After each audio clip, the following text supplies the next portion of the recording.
Bien-aimés frères et sœurs, vous connaîtrez la vérité et la vérité vous affranchira. Ça, c'est pas moi qui le dis, c'est la Bible qui le dit. Mais moi, je vous dis mieux. Vous connaîtrez la vérité historique, notamment celle de vos ancêtres kémites, et vous aurez une vision globale de ce que c'est que la vraie souveraineté politique. J'ajoute, vous reviendrez à la spiritualité africaine ancestrale et vous comprendrez les enjeux de l'indépendance économique. Et pour terminer, vous accepterez votre identité culturelle kémite et vous obtiendrez deux choses.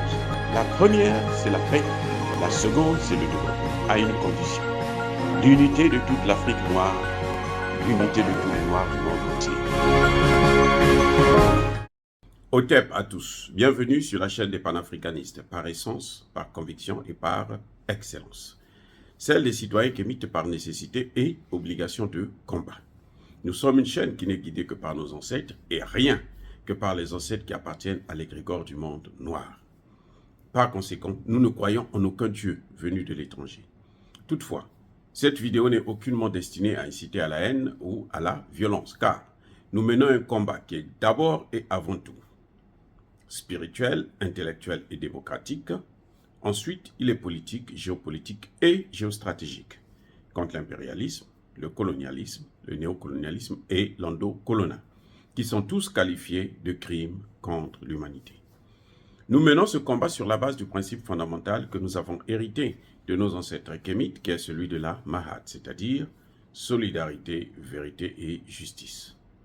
Vous êtes donc en droit de connaître la vérité, et nous avons l'obligation de vous dire la vérité, rien que la vérité, afin que justice soit rendue au continent africain. Et ça, c'est notre modeste contribution dans cette noble lutte en faveur de la souveraineté, la dignité, la solidarité et l'unité africaine. C'est exactement ça que nous appelons le panafricanisme. Bien-aimés frères et sœurs, Edith Pulchéry Ballé est libre. Elle est sortie des prisons politiques d'Alassane Ouattara. En tout cas, elle est rentrée depuis, je crois, le 22 août 2022. Et la voici, près de 6 mois après, le 3 février 2023, libre. Quelle leçon à tirer? C'est une joie. C'est une joie parce que lorsque une panafricaniste réussit ce combat, sort d'une situation comme celle dans laquelle Edith Pulchéry Ballé était, ça ne peut que nous réjouir tous. C'est aussi une victoire du panafricanisme. C'est une victoire de la vérité, une victoire de la justice, une victoire de la raison, mais aussi une victoire de la solidarité. Parce que on a tous été frustrés de constater que cette jeune dame a été emprisonnée pour son opinion, pour sa façon de penser, pour son objectivité, pour son intelligence.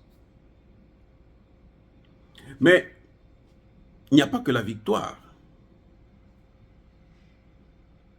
du fait qu'elle soit libre. Mais la plus grande victoire, c'est que, en fin de compte, Alassane Ouattara a cédé. Alassane Ouattara a des failles dans son système. Alassane Ouattara peut être atteint. Alassane Ouattara peut être descendu. Alassane Ouattara peut être neutralisé, en tout cas politiquement parlant. Alassane Ouattara peut perdre le pouvoir. Alassane Ouattara n'est pas un dieu. C'est ça ce que ça montre. C'est-à-dire que Alassane Ouattara est limité. Très limité même. En tout cas, personnellement, c'est la plus grande leçon que je tire. C'est que Alassane Ouattara n'est pas ce qu'il est ou ce qu'il croit être. Alassane Ouattara a, maintenant on le voit, des failles dans son système. Pulchéry Balé a démontré, depuis que cette histoire des 49 mercenaires de Ouattara au Mali, Madame Balé est allée jusqu'au Mali, elle a rencontré ces 10 mercenaires, elle a parlé avec certaines autorités maliennes, et quand elle est revenue, son point de vue était clair. Il fallait régler ce problème par la négociation. Il fallait négocier. Mais quand elle dit qu'il fallait négocier, c'est pourquoi? Parce qu'elle avait compris que Alassane Ouattara avait tort d'envoyer ses mercenaires là-bas. On a beau faire couvrir la situation au niveau des Nations Unies et autres, non. Donc, madame avait raison. Et ça, c'est l'un des grands points qu'il faut retenir. C'est que Alassane Ouattara lui donne raison. Puisqu'à la fin, qu'est-ce qu'on a constaté? C'est qu'Alassane Ouattara s'est plié. Parce qu'au début, quand Alassane Ouattara met Pulchéry Balé en prison, il espère que la communauté internationale va organiser une expédition, comme ils ont fait en Libye, venir détruire tout le Mali, au profit de la France et de ses alliés occidentaux, mais aussi au profit d'Alassane Ouattara, pour qu'il puisse se gonfler le torse, que moi je suis le grand patron de la sous-région, si quelqu'un ne m'écoute pas, je le punis. C'est ce que Alassane Ouattara attendait. C'est pour ça qu'on a vu le président de la CEDEAO, Embalo Sissoko, venir se rentrer dedans, la tête et les mains, tout est vraiment là écrasé. Et le secrétaire général de l'ONU qui a pris position pour dire qu'il faut les libérer immédiatement, ce ne sont pas des mercenaires. Et il n'avait pas compris qu'au Mali, il y avait le droit. Au Mali, les choses ont changé. La seule personne qui avait compris ça, en fin de compte, en Côte d'Ivoire, essentiellement, c'est Pulchéry Balé. Elle avait déjà dit. Et Alassane Ouattara lui a donné raison. Peut-être que ça avait fait l'objet des négociations avec le gouvernement malien, mais en tout cas, ce qui est clair, ce que nous constatons, ce que nous voyons, c'est qu'elle avait raison. Et cela montre aussi que la Côte d'Ivoire n'est pas un état de droit. Et on n'est pas surpris de constater qu'il y ait plus de 300 prisonniers politiques en prison en Côte d'Ivoire.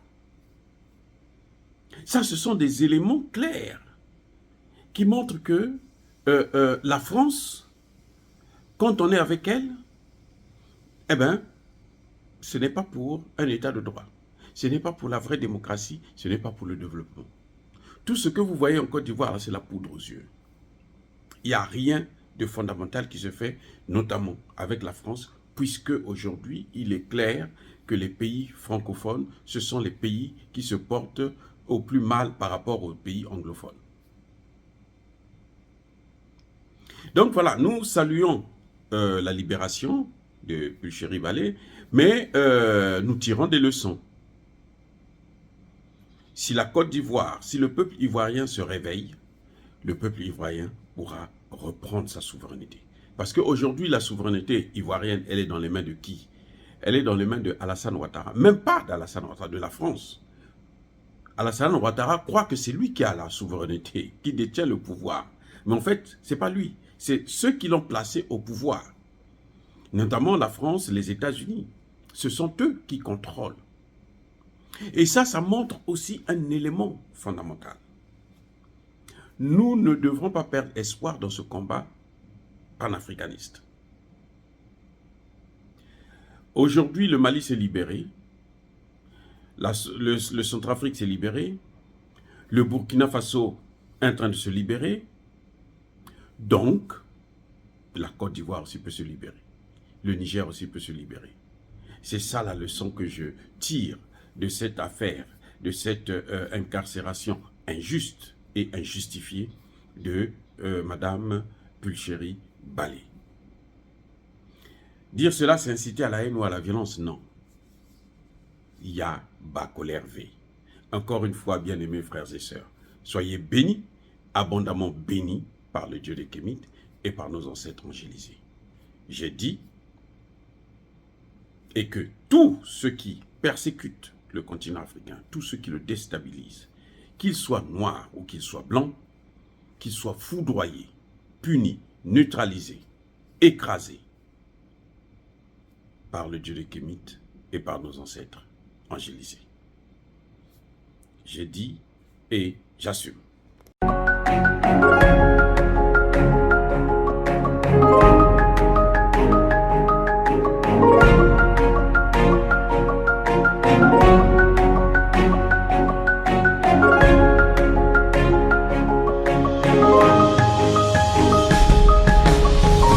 Eux, ils marchent par la foi et non par la vue.